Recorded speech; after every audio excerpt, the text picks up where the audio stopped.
बलौदाबाजार जिला के कलेक्टर कार्यालय में जम्मू विभाग के अधिकारी कर्मचारी मन महात्मा गांधी के पुण्यतिथि के मौका उनला दी आवे श्रद्धांजलि 2 मिनट के मौन गल रखेगी से उत्साहित मनला सुरता करेगी सा।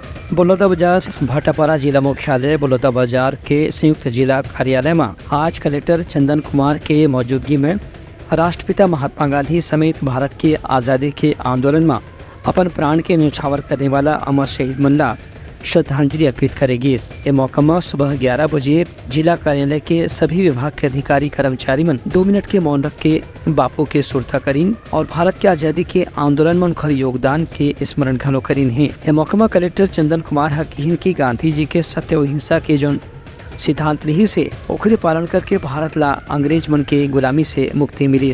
आज कतको देश में गांधी जी के सिद्धांत के पालन करे जाते, जी हाँ उनकर भगवान जैसे पूजा घलो करे जाते। खबर की गांधी जी अपन जीवन में ही बड़े स्तर ला हासिल कर ले रही है कि उनला कोई भी देश अपन देश के युवा नंबर आदर्श मान सकत है। ब्यूरो रिपोर्ट उतलंघा न्यूज।